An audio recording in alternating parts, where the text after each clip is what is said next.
National Broadcasting Company presents Radio City Playhouse, Attraction 11. Hollywood, California, Monday, June 29th. Presents the finest in motion picture entertainment, Academy Award. From Hollywood, Skippy, America's largest selling peanut butter.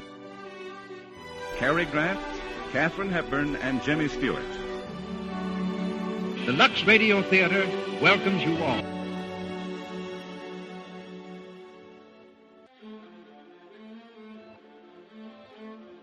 Hello everyone, and welcome to Drama and Theater, brought to you by Dwayne Old Time Radio.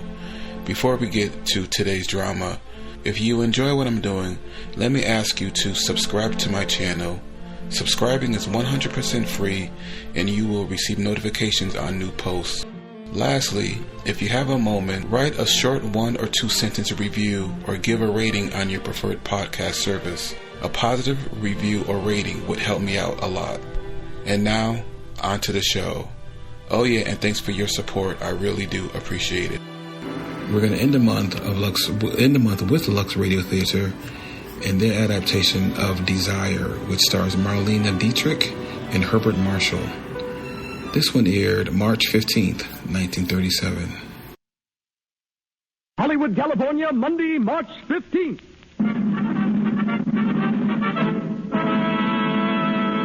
The Lux Radio Theater, starring Marlene Dietrich with Herbert Marshall in Desire, featuring Otto Kruger and Zeffie Tilbury.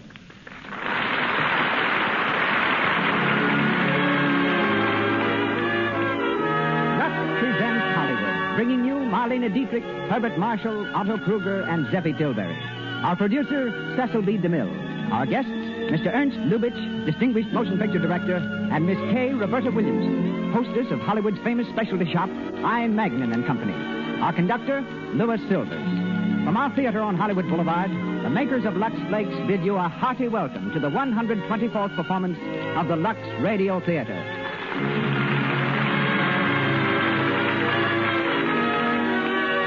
Before we hear Marlene Dietrich and Herbert Marshall in Desire, a few words about our product, Lux Flakes. We've been interested lately in hearing how many women use Lux in the dishpan because they consider it a beauty treatment for their hands. Lux Flakes are so gentle, and they make dishwashing easier, too. One woman, Mrs. Travis Johnson of New York, writes, "Nice hands mean a lot to me. I'm a pianist, so I can't afford to let my hands get rough and red. Using Lux for the dishes is the most inexpensive beauty care I know. My husband agrees with me, too. Says my hands look as nice as when we were married. And a husband's compliments mean something." As Mrs. Johnson points out, Lux Flakes for dishes are inexpensive. It costs less than 1 cent a day to keep your hands nice this way. And now, ladies and gentlemen, Mr. Cecil.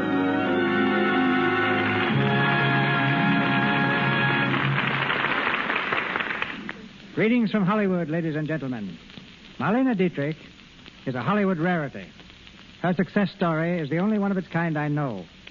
You've heard of our screen Cinderellas, the girls who had to go on the stage to make a living or to support a destitute family. But it was love of acting alone that brought Marlene first to the theaters of Berlin and Vienna and inevitably to Hollywood. It was Max Reinhardt who gave Miss Dietrich her first chance on the stage and thereby launched one of the most glittering careers of our time. Recently, in Vienna and London, thousands jammed the squares in front of her hotels, cheering her wildly. To protect her from the crowd's enthusiasm, London's heroic bobbies worked overtime. When Miss Dietrich left, it was remarked by a great London newspaper that, although we, her devoted slaves, regret her departure, it is said that Scotland Yard detectives are toasting it in nightclubs and looking forward to a long holiday. Police, the paper went on to say, are anticipating the threat of the coronation crowds as child's play. In our adaptation of the Paramount film Desire, she comes to us in the role she filled with such distinction on the screen, Madeleine de Beaupré. Making his 4th appearance on our stage, Herbert Marshall is heard as the English automobile engineer, Tom Bradley. Since his last appearance here, Mr. Marshall has been busy preparing with Miss Dietrich for the new Paramount film Angel. They had planned to shoot the first scenes of Angel today, but to make this broadcast possible, graciously postponed starting until tomorrow. Otto Kruger faces our microphone in the part of Carlos, one of the most polished actors of the stage and screen. Mr. Kruger has just starred with Mary Ellis abroad in Glamorous Night, produced by British International Pictures. Zeffie Tilbury, who played the role of Aunt Olga in the film version, resumes it tonight.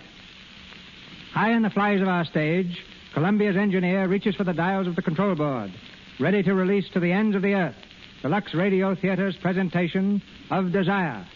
And here come our players, Marlene Dietrich and Herbert Marshall, with Otto Kruger and Zeffie Tilbury.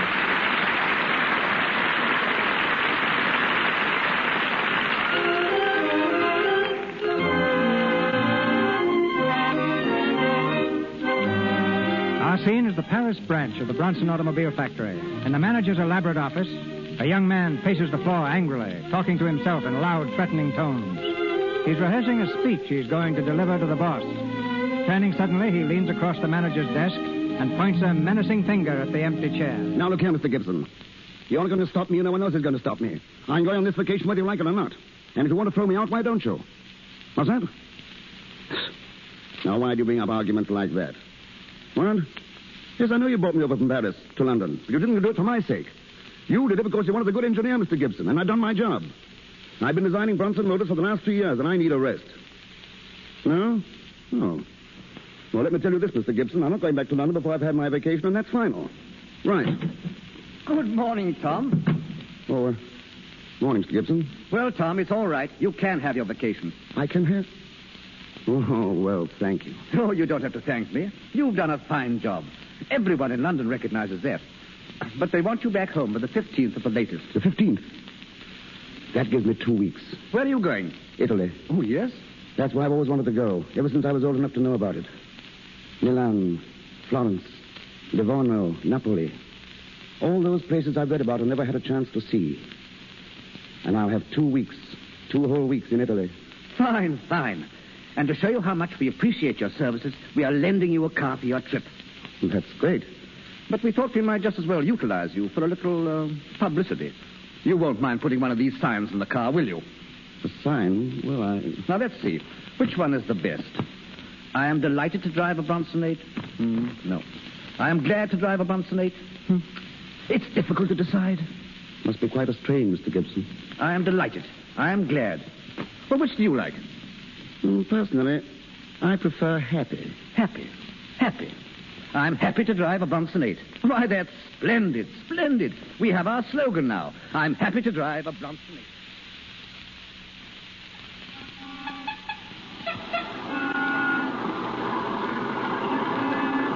I'm delighted to drive a Bronson 8. I'm glad to drive a Bronson 8. I'm happy to drive a Bronson 8. Whoa! Sacré nom d'une pique. Espèce d'abruti. Look at that foot fender. It's all right, old man. No damage done. No damage done, huh? No damage done. Look at that mud fender. It is bent in two. Well, so is mine. I'm perfectly willing to pay for it. If you do not know anything about cars, why do you drive? Sorry, I'm just a beginner. You should take lessons then. Albert, come back here. But, madame? At once, please. There, you see. The lady wants you to get back into your car. Albert. Oh, I'm coming, madame. Sorry, Albert. Tell the lady it was my fault. Get in, Albert. Yes, madame. Now drive on. Yes, madame. I've told you 20 times not to pick quarrels, Albert. You do not have to address me as your footman now. There is no one listening. All the same, the advice is good. That Britisher is a fool. We don't stop to argue with fools. Not when we are carrying a string of pearls worth 2 million francs. Huh? You have the pearls with you? They are in the car? Yes. Why was I not told? I thought our plan was to mail them to Italy. Our plan is to take them to Italy. Oh, but it is dangerous. We may be stopped by the police. Not if you will drive slowly and carefully. So far as the jeweler knows, these pearls were purchased on credit by Madame Pouquet. By the time he discovers I was not Madame Pouquet, we'll be across the border into Italy. Where do we pick up Carlos and Olga? Carlos at the Hotel Milan. We'll meet Olga later at the villa. I do not like this. Carrying those pearls, it is too risky. Now, what if the police... Albert, keep your eyes on the road.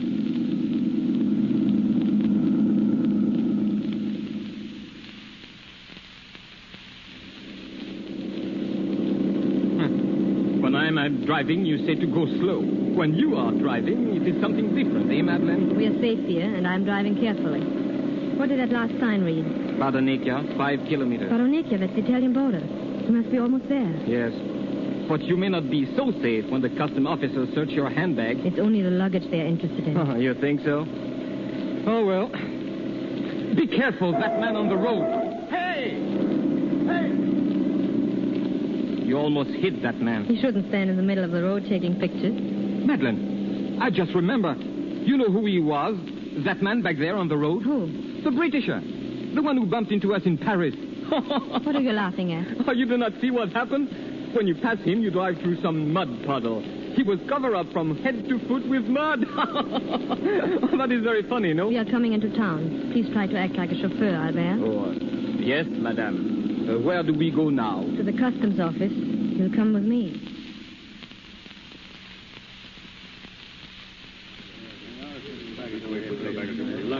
Form a line to the right, signore. All luggage must be inspected. Ladies will open all handbags, please. A line to the right, signore. You hear, Madeline? They inspect everything today. All the women's luggage. Be quiet. What will you do with the pearls? Be quiet, I say. Officer, I'm looking for the owner of that white roadster outside. I'm sorry, signore. I do not know. Where is he? That's all I want to know. Where is he? Here, monsieur. Oh, you. We meet again, mademoiselle. I'm sorry I splashed you with mud. It was unintentional. Well, it's quite all right, really. It was silly of me to make a fuss about it. Well, you know how these things get you for a moment. Of course. You're passing your luggage through the customs? Yes. Is this the line? I'm the last one. You may go before me if you wish. Oh, thanks, but I wouldn't want to... Oh, it's nothing. I'm not quite ready yet. Well, very well. Who is the next, please? Will you come this way, signore? Right with you. Thanks again, mademoiselle. Madeline, quick. Before they search your bag, we'd better go. It'll be all right now, Albert. But the pearls? The pearls are in the Englishman's pocket. What? I put them in his coat pocket when I spoke to him. Are you mad? Now, how are you going to get them back again? I'll get them back. I go on alone from here, Albert. I'll meet him on the road. You get in touch with Carlos by telephone. Tell him I see him at the Hotel Milan in 2 days. Entendu.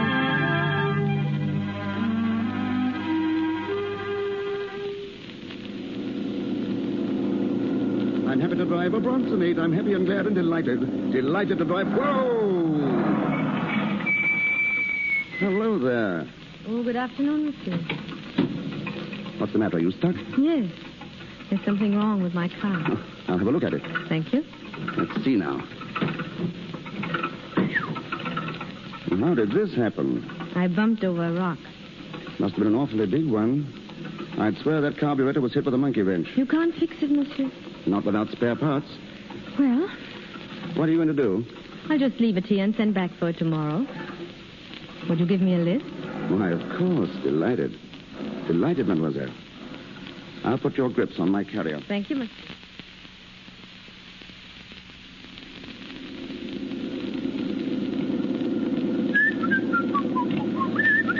Aren't you a little cold, monsieur? Oh, not a bit, no. Why? Driving so long without your coat? No, don't worry about me. I'm all right. Where is it? What? Your coat. Oh, I put it back in my grip. Oh, Nice country, isn't it? beautiful. You know, I'm glad you had that accident. Are you? Very glad. Do you think our luggage is safe back there on the carrier? Who cares? But Don't you worry. I put yours on the bottom. If you hear anything fall, it's my suitcase. You've nothing to worry about. Oh, that's fine. You know, I'm really lucky. If I hadn't found you, I'd still be standing there in the middle of the road instead of being on my way to Milan. Is that where we're going? We? Sure. I'll drive you there. I am lucky. You're lucky. You mean I am, having you with me. Thank you. You're very charming, you know. Or did you know? Very difficult question to answer. You know what I wish would happen? That you would lose your suitcase. I would lose my suitcase. We would lose the car and be stranded here for 10 days without a soul around us. I can't help it. That's my idea of a real vacation. Monsieur. Look out there. That's Italy. The birds are singing. The sun is shining. And you are probably taking a cold. Does that really worry you? It does? Why? I'm just selfish. If you get a cold, I may get one too, being so close to you. You know, it gets colder as it gets later, and I may have to move a little bit closer if I get chilly. I may even put my hands in your pocket. Oh, maybe I'd better get my coat. I wish you would. All right.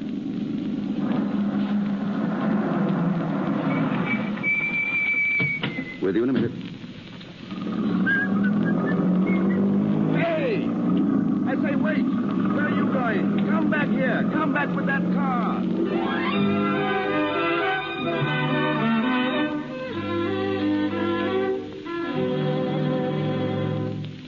For the 10th time, Madeline, where are those pearls? For the 10th time, Carlos, I don't know. You said he put the coat in his bag. He did, but when I drove away and got out to look for the grip wasn't there.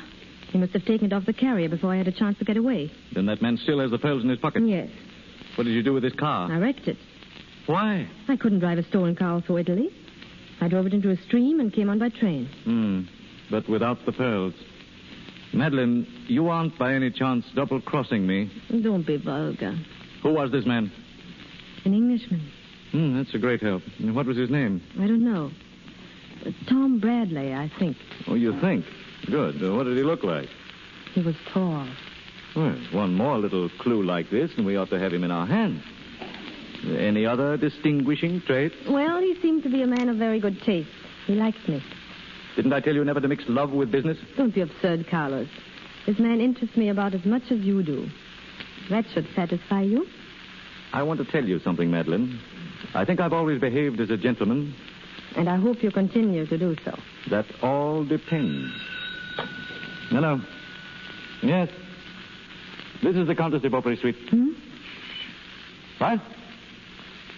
Oh. Well, there must be some mistake. Oh, I see. Who is it? Well, yes, of course.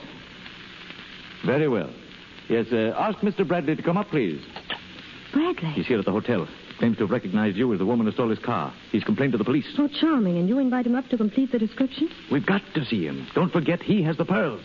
Now, let's be calm. All we can get is 5 years. No, 7. I looked it up. A slip-up now would be fatal. Our stories have got to match. Now, let's go through it again quickly. Who am I? You are my Uncle Prince Schalenburg. How did I get the bullet hole in my ribs? In the battle on the Marne. Who was your mother? Grand Duchess Sandra, who went down with the Lusitania. Your father was the Grand Duke Sergei. Killed by the Bolsheviks. Good luck, Countess. Good luck, Your Highness. Come in. Good morning. Good morning. So it was you, mademoiselle.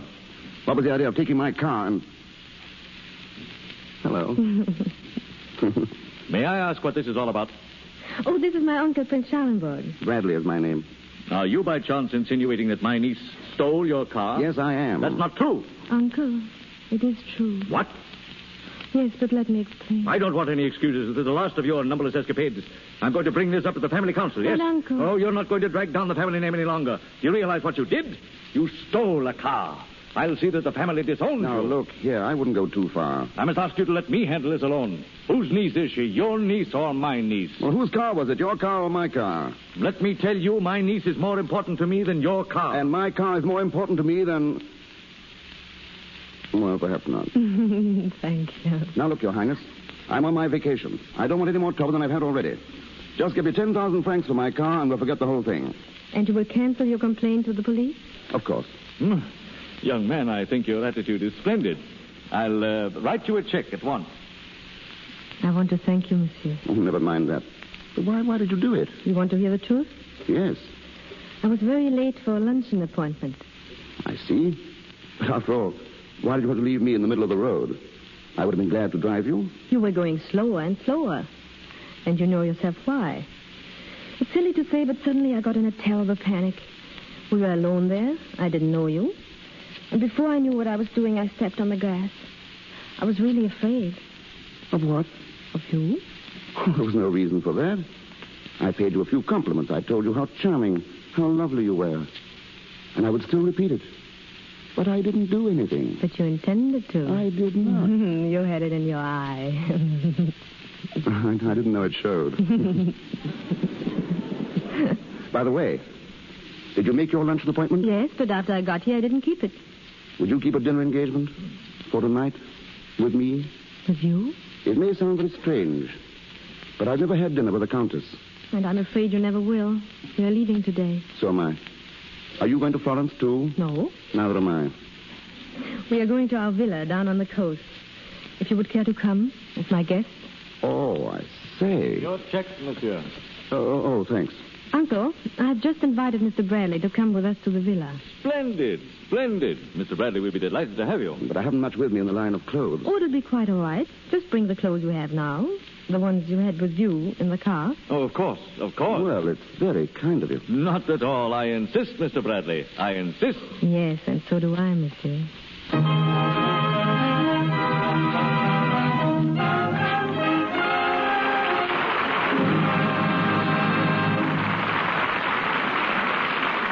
In a moment, we'll continue with Desire, with Marlene Dietrich, Herbert Marshall, and Otto Kruger. But now, we take you to the Coconut Grove.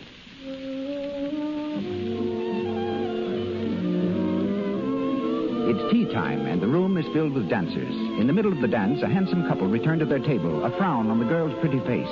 What is the matter? Let's listen in. You know, Tom, I'm so embarrassed dancing with this hideous run in my stocking. You poor girl. You sure have all the tough luck. Didn't you get a run in your stocking the last time I took you out? Yes, and I've about given up. I've tried all kinds of stockings, but I still have rotten luck with runs. Oh, here comes Alice. Hello, Sue. Hello, Tom. Why all the gloom? Oh, Sue's popped another run, and it started to unravel her disposition. Oh, is that all? Why don't you join the Cut Down on Runs Club, Sue? No dues, no initiation fee, Just what? Just toss your stockings in Lux Flake studs after every wearing. I've cut way down on runs this way. Honest? Sure thing, you know. Maybe Lux is the answer to this maiden's prayer, too. Clever girls do cut down on runs by using Lux Flakes. Lux Flakes are especially made to save the elasticity of the silk. It's when a stocking has lost elasticity that the threads tend to snap, and runs start whenever there's a strain. So, to avoid the nuisance and expense of constant runs, protect your stockings with gentle Lux Flakes. You'll be surprised at how much longer your hosiery will wear. Once again, Mr. DeMille. Marlene Dietrich, Herbert Marshall, and Otto Kruger continue in Desire.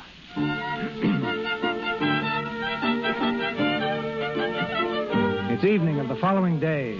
In the living room of a beautifully furnished villa on the coast, Madeline sits by a shortwave radio, waiting for the international news report. She seems amazingly self-contained in view of the fact that Bradley still has the pearls in the pocket of his coat. The news announcer interrupts the music. You will now hear the news of the day from the capitals of the world. Paris, France. The most sensational jewel robbery of a decade. The disappearance of a 2 million franc string of pearls from Duval and Company, the famous jewelers, still goes unsolved. Madeline, turn that thing off. Police reports from other capitals. Well, Carlos? I just came in from Bradley's room. He's dressing for dinner? Yes. What color was his coat? The one with the pearls? Dark brown. Confound it, that's the one he's going to wear. How do you know? He has no dinner jacket with him. The brown coat was lying across the bed. You don't think he has found the jewel? I don't think so, no, but we've got to be careful. Madeline, have you any kind of a pearl necklace? Yes, the imitation I bought in Vienna. Put it on. Wear it at dinner. Why? Never mind. Now, one thing more. In which pocket of the coat did you slip the necklace? The left-hand pocket. Good. After dinner, I may work a little magic.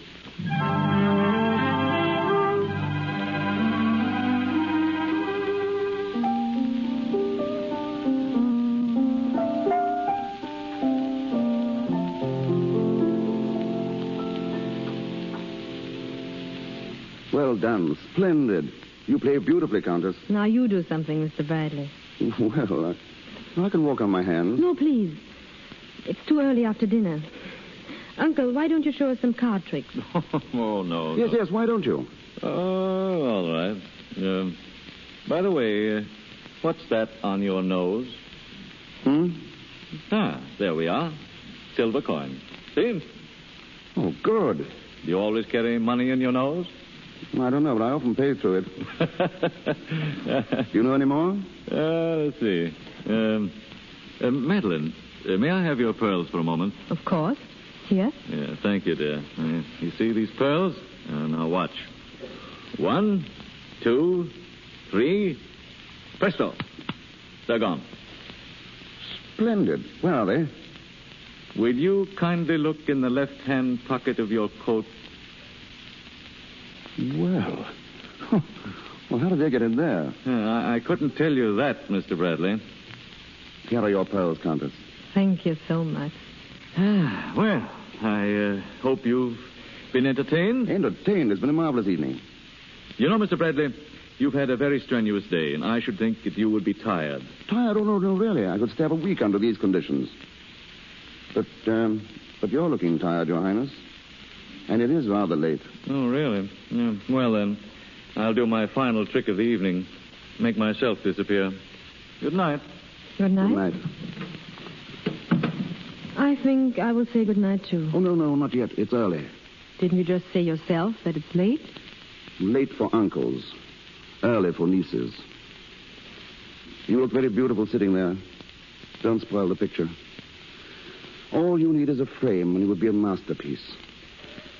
No, you don't even need a frame. All I need is a nice, soft bed. Tell me, why did you really invite me to come here? My uncle thought it would be a nice gesture. Oh, your uncle. He is your uncle, isn't he? What do you mean? Oh, nothing. You see, I have uncles, too, but they're different. My uncles are more like uncles. You're getting impertinent. I didn't mean it, but I'm sorry. Please don't be. It's nothing. Thanks. You must realize I've never met anyone quite like you before. You're so new to me, so different. I wish I could make you understand. You do understand, don't you? Countess? Countess, are you asleep? I'm crazy about you. Madeline. Madeline. You don't know how I've wanted to call you that. Madeline. I love you.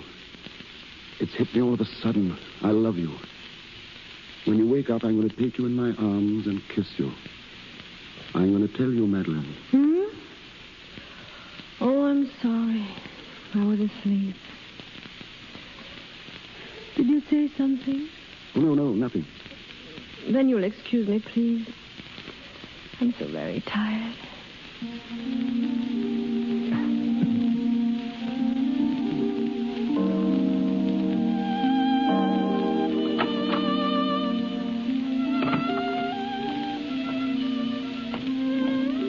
Hello? Going for a stroll? You're still up? What are you doing out here? I couldn't sleep. Nervous. Why should you be nervous? I don't know. I didn't know I had a nerve in my body till tonight. Why don't you go to bed and get a good rest? I try to, but that moon, you see him there? Very strong, isn't he? He was shining right into my window. Why don't you draw the curtain? Oh, I see. Turn off the moon, turn on the moon, just as you like it. Some people can do that more easily than others. I understand. Aren't you a bit hasty, Mr. Bradley? Maybe I am. I'm sorry. You see... Oh, you wouldn't understand. How could you? I've only a few more days and then back to prison. This is the first vacation I ever had in my life. A few days and I'll have to be back in London, and all the fun is over. Getting up at 6 o'clock and working way into the night. Yet I couldn't live without it. I love it, and I hate it. You know, Mr. Bradley, the moon is very becoming to you. I never saw you in this light before. You weren't even listening. Oh, yes, I was. I heard everything you said about yourself, London, your work. You love it and you hate it. Isn't that the way you feel about me? Not exactly. I never said I love you. Liar. When? Maybe I dreamed when I was asleep. Yes, I must have dreamed. Because I heard you say, Madeline, I love you. When you wake up, I'm going to take you in my arms and kiss you. You didn't keep your word. Madeline, so you weren't asleep. Not quite. Then why did you let me go through all this torture? Why didn't you tell me? I wasn't sure if I liked you enough. And now? I still don't know. But I think yes. Madeline.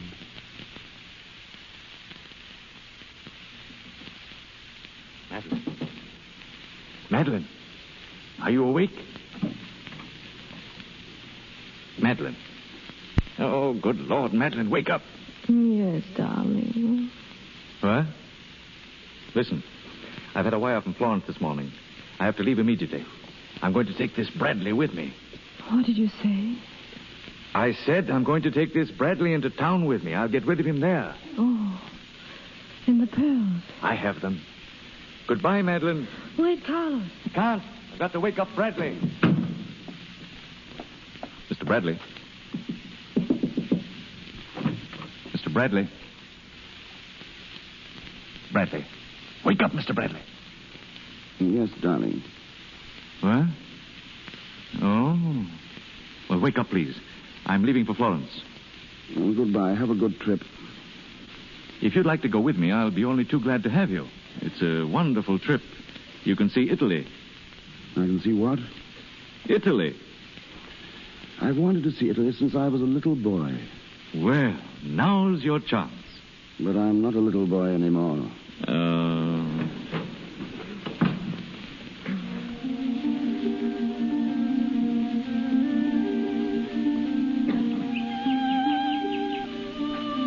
Darling, I tell you you're wrong. Darling, I'm right. Darling, you're beautiful, but you're stubborn. Do you know this is the first disagreement we've had? All right, let's find out. We'll ask the cook. Giuseppe. Yes, senor? What day is today, Thursday or Friday? Saturday, senor. Saturday. A whole week gone like an hour. 7 days. 7 dreams. Adding up to one dream. Do you remember the first day here, Monday? Oh, do I? And then came Tuesday. And what about Wednesday? What did we talk about? Did we talk? Certainly. About what? Nothing. Well, let's change the subject. Now I'm going to tell you something really interesting. All about London. All about my work. I wish you would. I didn't really mean it. I wouldn't bore you that way. I'd like to see you at work. I can picture you in overalls, really working. And with dirty hands. See, there's no glamour about me. I'm not a king, nor a prince, nor a count. Just an ordinary citizen. Very ordinary. A 20 pounds a week man. That's a lot of money for me. What's the matter? It's Saturday.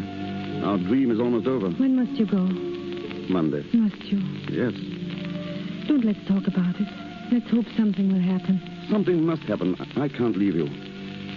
The idea of not seeing you anymore. Darling, I can't even think of it. Countess, pardon me. Yes, Giuseppe. Your Aunt Olga has arrived. Oh, where's she? In the house, Countess. You'll excuse me, Tom. Of course. I won't be long. Oh, don't be, please.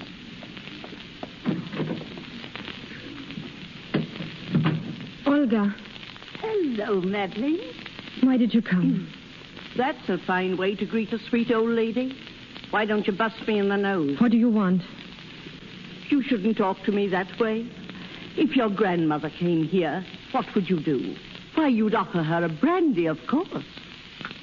Straight? Please. Brandy's the only thing I am straight about. Did Carlos send you? Yes, and he's pretty sore at you. I don't care. Now, come on now. You could have answered his wires. They really need you in Florence. There's a great chance of selling the necklace.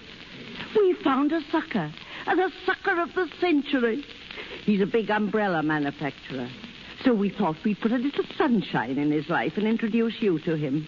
I'm afraid you'll have to find someone else. I'm not going. Not going? No, I'm through with you and Carlos and all the others. Really? Carlos, why didn't you stay in the car? You promised to let me handle her. I'll do it myself. Madeline, before I tell you what I plan to do with you, in case you refuse, I want to compliment you. You look more beautiful than ever. Love must be a wonderful thing. It is, Carlos. It gives one strength and courage. Something to fight for. I have something to fight for, too. Now go and pack, Madeline. We're leaving. Yes, different direction. No, in the same direction. Come back here. Let me go. Oh, no. Let me go. Why don't you call for help? Why don't you call your friend? He's right outside. Why don't you bring him here? Why don't you tell him what you are? Or perhaps you'd prefer that I tell him.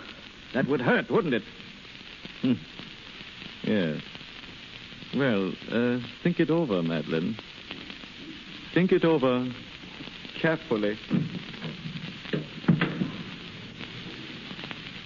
Sit down, Madeline.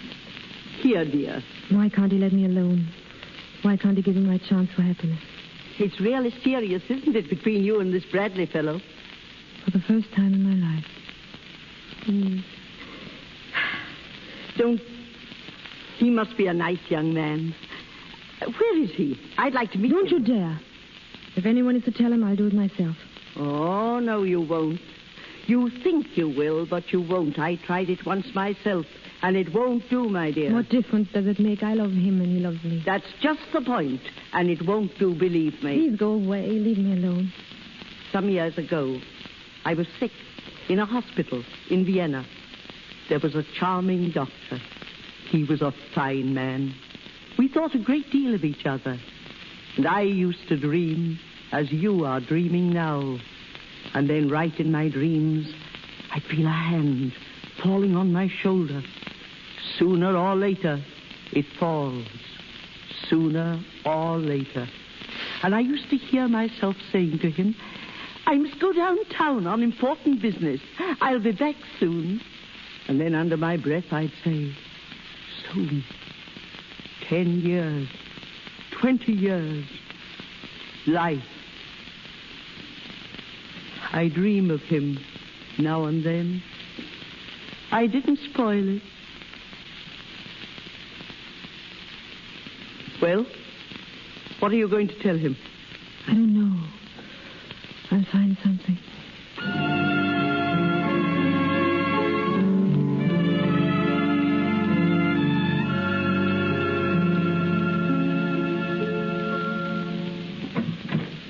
Madeline. Oh, Tom, come here. I've something to tell you. Wait until you hear what I have to tell you. Do you know what this is? Tom. It's a piece of paper, that's what you think. But it isn't. It's King Solomon's mines and Captain Kidd's treasure. It's a gusher of oil, that's what it is. Please listen to me, Tom. Look here. Do you see these two lines? These two little lines? Yes. Well, I spent years looking for them. I've told you about my new carburetor. I had ideas for it, good ones. Everybody liked them. But there was one little thing to make it practical, and I couldn't find it. And now I've got it. These two tiny little lines make all the difference in the world to the carburetor. And maybe to me. And to you. What do you say? I'm so happy you found it. Now you are a real inventor. And you will be a great man. I don't care about that. You'll be famous. And happy. Is it a go, darling? Will you marry me? It would be wonderful. It would be. It will. It can't be. Madeline, what is it? I have to tell you something. Well, what is it? I don't know how to say it. I should have told you before. Tom, I'm married. Married? That's impossible. It's true, Tom. It can't be. It is. I don't know what to say. I can't believe it. A few minutes ago, you were telling me... I just talked to my aunt. She has nothing to do with us. She has, Tom. She brought me down to earth. She made me see reality. Reality? But we love each other. That's reality. No, Tom, it's a dream. And I'm afraid it'll have to remain one. You mean we have to separate? Never see each other again? Believe me, Tom, it's best for you and best for me. But let's be grateful. We had a gorgeous week together. 7 heavenly days. 7 dreams. A beautiful adventure. Adventure. I see. Well, that's what I was looking for when I started out. And I got it. A beautiful adventure. Turn on the moon, turn off the moon. All right, we'll turn it off.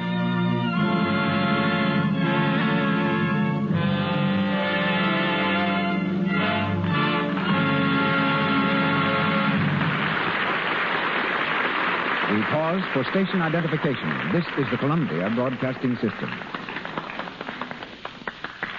This is KNX, the Columbia Station, Los Angeles.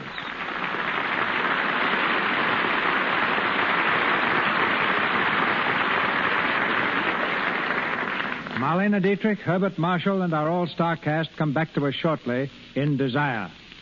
Years ago, when my friend D.W. Griffith and I were fighting it out on a Hollywood battlefront in an effort to raise motion pictures from a novelty to an art, we suddenly realized that a young man was emerging in Europe who might easily steal the prize for which we were struggling. It occurred to Adolf Zucker and Jesse Lasky that the best way to avoid the competition of Ernst Lubitsch was to get him on our side.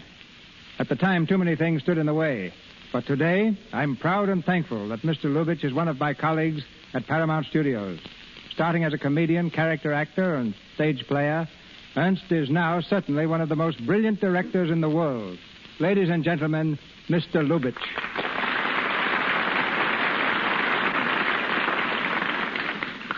It's not only a pleasure to be here at CB, it's also very helpful. While I produced the film version of Desire with Miss Dietrich, I never had so good fortune to direct her. But since tomorrow morning, I start directing a new picture called Angel with Miss Dietrich and Mr. Marshall. I naturally have been watching their performance very closely. I'll be very happy if I can turn out as fine a production as you are presenting tonight and as you do every Monday night at the Lux Radio Theater. And thank you, Ernst. For several years, you with Paula Negri and I with Gloria Swanson were trying to outdo each other. This time, at least, we're working with the same charming stars. I'm interested to see the result of the famous Lubitsch touch. So am I. What is it? It's the delicious humor. It's the inimitable touch of Lubitsch genius. It's what Phidias gave to a statue, what Rackham gives to painting, what Victor Herbert gave to his music, what Balzac gave to literature. Who can define it? It's just the Lubitsch touch. Well, I'm afraid if I ever become conscious of it, I would lose what you call the Lubitsch touch. Ernst, what's your definition of a good director? Well, you and I and a few others. That's very nice, but seriously, what is a good director?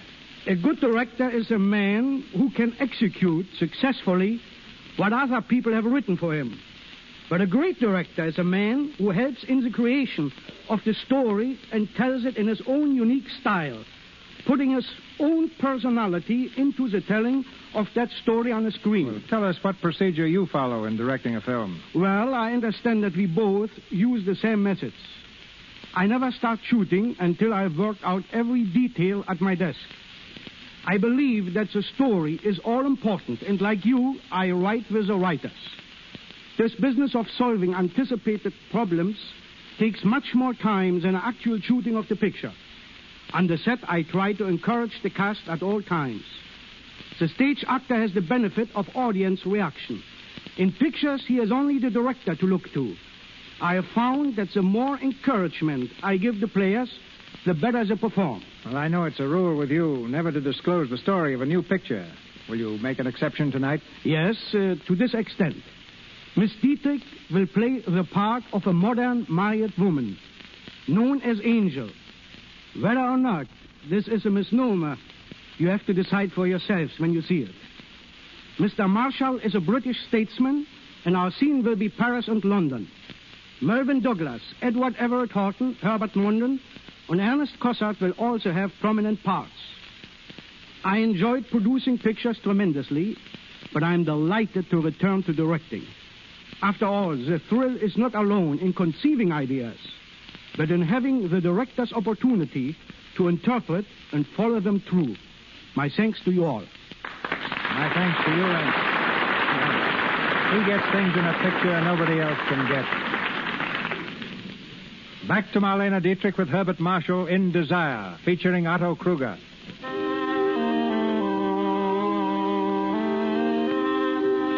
It's late the same afternoon. As the daylight fades into evening, Tom comes from the house and walks quickly toward the road. As he reaches the outer gate of the villa, Madeline comes to meet him.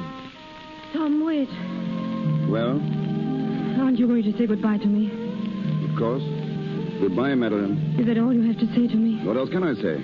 You hate me, don't you? No, why should I? You remember when I first met you on the... I took you for a ride. And now you've taken me for a ride. It's only fair. Tom, these are our last moments together. The way we'll always remember each other. You can't leave me like this. You can't. I'll die if you do. Don't worry. You'll live to make chumps out of a lot of other men. Give my regards to your husband. And tell him I'm sorry for him. Wait. I can't let you go like this. Tom, I lied to you. Not a word I said is true. That's not news. Oh, you don't understand, Tom. I have no husband. I'm not married. What? What did you say? The truth, Tom. I don't know what to believe anymore. What is the truth? I love you. That's the only true thing you know about me. Who are you? What are you? I'm a thief. What? Not a countess. An imposter. A common thief. You read about the big theft in Paris. The pearl necklace. I did it. I swore I wouldn't tell you, but I'm glad now I did. I couldn't let you go away thinking I was something even worse than I am. Goodbye, Tom. Wait a minute. Madeline. Is that your real name? Yes. Let me get this straight. You're not married? No. There's no one else, no other man? No, Tom, I told you. And you love me? I do, Tom. But it's no use. There's a wall between us. I tried to climb it, but it's too high. It won't do, Tom. Go away. Run away. You really love me? How can you ask? Then it's all I need. Madeline. Tom, we mustn't. You know what I am. I'm not worthy of you.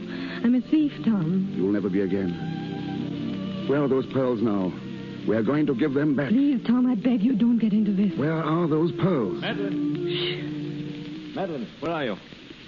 Oh. Good evening, Your Highness. You know, I almost left without saying goodbye. Really? Well, goodbye. Oh, but there's no need for it now. No, I'm not leaving. What? I've invited Mr. Bradley to stay for dinner. Oh, indeed. But I'm afraid you'll miss your train, Mr. Bradley. Now, that's the kind of hospitality I like. Mr. Bradley, the truth is, I'm sure you'll understand, we have some very serious family problems to discuss. Oh, that's all right. Don't think of it. Just consider me one of the family. Shall we go into the house? Uncle Carlos?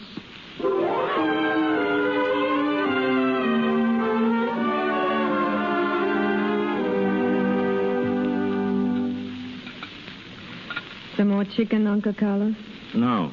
Aunt Olga? No, thank you. Mr. Bradley? Thank you. It's delicious. You know, this is a sort of farewell dinner, and I really think we ought to have a toast. What would you suggest? Well, I want to drink first to my hostess, who first stole my car and then stole my heart. My car was insured, and my heart wasn't. Then I think we ought to drink to Aunt Olga, because I understand she's been ill. I? Yes. I heard you were very ill. About 35 years ago. In Vienna. Oh, I see. You made a mistake, Aunt Olga. You should have told that doctor. If he had really loved you, he would have helped you over that wall. Oh, why, How about some cranberry sauce? It goes very well with a fricassee of chicken. Uncle Carlos? No, thank you. Tell me, Your Highness, you're a man of great experience. You usually know what's coming next. Do you think there's going to be a war? I hope not. I'm always in favor of peace, but as the situation is at the moment, with nobody minding his own business, you never can tell what will happen. How about some more cranberry sauce, Aunt Olga? A little, please. You know, Your Highness, I was just thinking of some parlor tricks you once showed me. They were awfully good, but I think I can show you one that tops any you've ever seen. Now, you see this chicken on my fork. Now watch. 1, 2, 3... Presto. It's gone, isn't it? Where is it? In my stomach. That's what you think. But it isn't. It's in the inside pocket of your coat. And it isn't chicken anymore. It's changed into a string of pearls. That's marvelous. I can hardly believe it. Now, let me see. Yes, you're right. It's in my inside pocket. But it didn't change into pearls. It changed into a revolver. Carlos, put it down. You see, Mr. Bradley, it's a better trick than you even thought. Carlos, don't. Now, Mr. Bradley, I'm going to lock you up in a nice, cool cellar for 2 or 3 days where you'll have a chance to think about life and Bronson 8s. In other words, I'm giving you back to the automobile business. Those are your plans, Uncle Carlos? Exactly. But suppose I should upset them. Why, you... Drop that gun. Oh, drop it. Oh, stop. Pick it up, Madeline. I have it. Good. Sorry I had to twist your arm like that, Uncle Carlos. Now, you can do one more thing for me. You can give me that pearl necklace. Really? Please, Carlos, we must have it. Our whole happiness depends on it. You dirty double-crosser. Well, you won't get it. No? Then I'll have to do my final trick of the evening. You see this hand? Now it's a fist. The fist is still in my hand. When I count 3, that fist will be on your jaw. 1, 2... Wait. One moment. Suppose we talk this over. Splendid. Shall we sit down?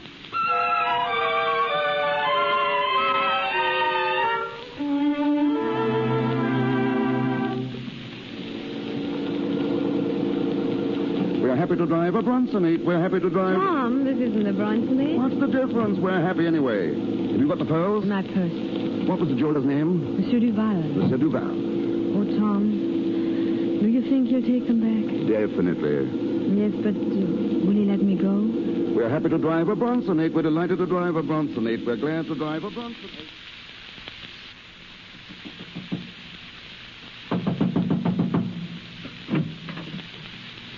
Monsieur Duval! Monsieur Duval! Yes, Antoine? There's a lady here to see you, and a gentleman. Show them in, then. But the lady, she is the one who stole our pearls. What?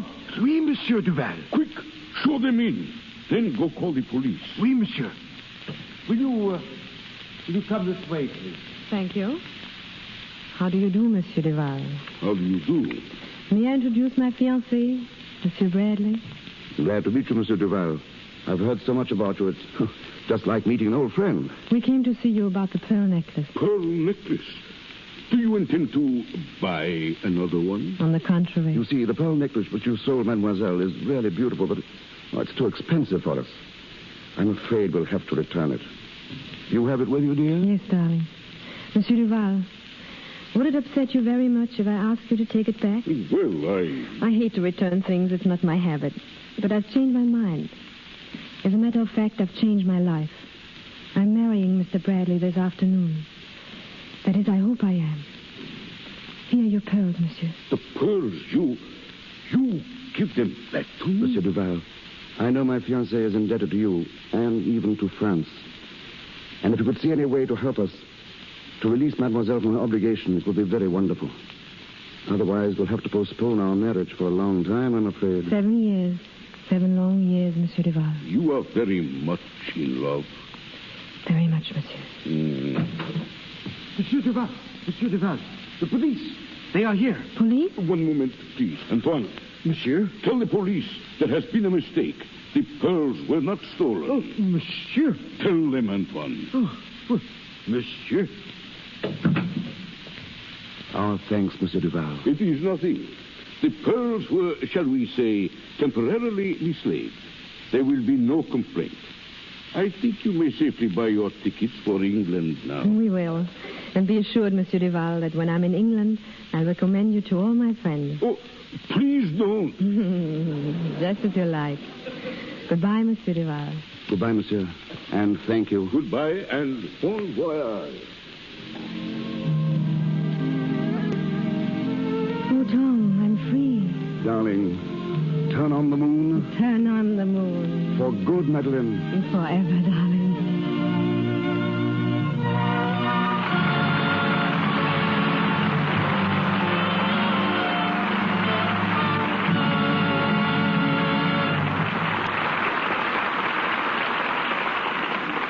A little later, we'll hear more from tonight's stars. But now we drop the curtain on our play, hoping that every desire may be as pleasantly fulfilled. It's not news when dogs bite men, though when actresses come to Hollywood to go on the screen. But the story's different when an actress comes here to stop acting. Formerly in the Ziegfeld Follies, musical comedy and stock companies, Miss K. Roberta Williamson journeyed to the film capital to become hostess of the Hollywood link of specialty shops operated by I. Magnin and Company. Ladies and gentlemen, Miss Williamson. Thank you, Mr. DeMille. Whenever the stars come to Magnan's in droves, we know that some party or social event is about to take place. Any number of evening gowns, wraps, and furs were purchased for the recent ball of the Los Angeles Turf Club, winding up the season at the Santa Anita track. The other day, Ginger Rogers gave a big roller skating party, which meant that we were busy from morning till night, fitting the stars in play suits, shorts, and little jackets. When the stars come to I. Magnin and Company, I know they have splendid collections to choose from. Suppose you tell us who buys what. The policy of our store doesn't permit that, Mr. DeMille. But you may be interested to know that your daughter Catherine just bought a bathing suit from us. Yes, it interests me considerably, Miss Williamson. I just received the bill. Anyone who wants to get an idea of what the stars like in clothes can find out right here in the Lux Radio Theater. It's been my good fortune to see many of your broadcasts. And in doing so, I've also seen a real Hollywood fashion parade. Tonight, for instance, there's Marlene Dietrich, proving that a tailored suit can be decidedly feminine. She is wearing a black tailored gabardine suit with a white georgette blouse. On her recent appearance here, Jean Arthur chose a crepe dress of vivid hunter's green. Her woolen hat was a variation of the Cossack toque, while her fitted coat, made of the same fabric, was worn with a pair of cloth foxes. Jean Harlow also wore crepe. Her short-sleeved, simple black dress was trimmed only with rows of narrow black silk fringe. She wore a halo off the face hat, no veil, and black suede opera pumps. Of course, we all can't have as extensive wardrobes as picture stars, nor do our needs demand them. But we'd all do well to take care of our washables the Hollywood way, which is just another way of saying with Lux Flakes. Now, my experience has been that by using Lux Flakes, I can keep clothes looking like new, just about twice as long. By that I mean dainty, fresh-looking, and appealing. Lux protects colors wonderfully, and for silk stockings, there's nothing better. There's something about Lux Flakes that preserves the elasticity of silk threads. This enables them to give under strain instead of developing runs so often, and makes them last ever so much longer. My recommendation is based on experience, the same experience that finds the wardrobe departments of all the leading Hollywood studios using Lux Flakes. Holidays and birthdays bring the leading gentlemen of the screen to our store for gifts. Herbert Marshall and Otto Kruger, Gary Cooper, and Mr. DeMille are favorites with the sales girls. Typical of Hollywood, they're very discriminating and know exactly what they want. Thank you again, and good night. It's a pleasure to have such a charming hostess for a guest. And now, a bit of dialogue in demitas from our celebrated players, Mr. Herbert Marshall, Mr. Otto Kruger. Many thanks, C.B. Though it's a little late for a welcome home, Otto, I'd like to say that it's nice to see you back in America. Thanks, Bart. It's great being back. When I arrived in Hollywood from England last week, I found my manager on my doorstep. Before I could take my hat off, he told me that Mr. DeMille and you and Miss Dietrich were waiting for me here to start rehearsing our play. Well, of course, I came. I didn't know even what play we were doing. But I didn't have to know that. We've learned that any play in the Lux Radio Theater is bound to be a good play. It must have been something of a shock, Otto, to find that I'd cast you as a villain. Yes, rather agreeable shock, though. In spite of the fact that this was the first of more than 300 productions in which I didn't get the girl. But it's always a pleasure to lose to Bart. You've nothing on me, Otto. Mr. DeMille gave me a new role recently when he asked me to guide this broadcast while he was roaming the Louisiana swamplands seeking material for his new film, The Buccaneer. How did you like playing producer? I was never so terrified in my life. I would much rather have faced the Buccaneer than to have played the role of Herbert Marshall trying to be Cecil DeMille. Did you hear me, C.B.? Yes. I managed to reach a tiny store down there among the bayous in one of the most isolated sections of the United States. The owner had a radio, and I took possession of it immediately. Strange, though, you know. Every time you came on, something seemed to go wrong with the set. A peculiar noise, like thumping on a door. That wasn't the set, C.B. That was my heart. Well, you sounded great, Bart. And I must say, I was particularly impressed when a grizzled shrimp fisherman, not knowing who I was, turned to a friend and remarked, that DeMille, he getting better all the time. All I can say to that is my gratitude to you out there who bore with me. My gratitude, and once again, a reluctant au revoir. To which I can only add a very sincere ditto. Well, thank you both. And now, Marlena, a word from you. Not one, but 5. Thank you, and good night. Thank you, Miss Dietrich, Mr. Marshall, and Mr. Kruger. This is your announcer, ladies and gentlemen, Melvin Wood. Word of next week's presentation comes to us shortly from Mr. DeMille. Miss Dietrich, Mr. Lubitsch, and Mr. DeMille appeared through courtesy of Paramount Studios. Mr. Marshall, RKO, and Columbia Studios, and Mr. Silver's 20th Century Fox, where he was in charge of music for the new film, Seventh Heaven. And now, Mr. DeMille. Next Monday night, in the Lux Radio Theater, good fortune finds me host to one of Hollywood's most charming and accomplished couples, Frederick March and his lovely wife, Florence Eldridge. Our play is one whose record on the stage and in motion pictures stamps it as one of the most successful stories in modern times. We will hear Mr. March in the same role he played on the screen, Prince Sergei, and Miss Eldridge as Grazia, in the remarkable romantic fantasy, Death Takes a Holiday.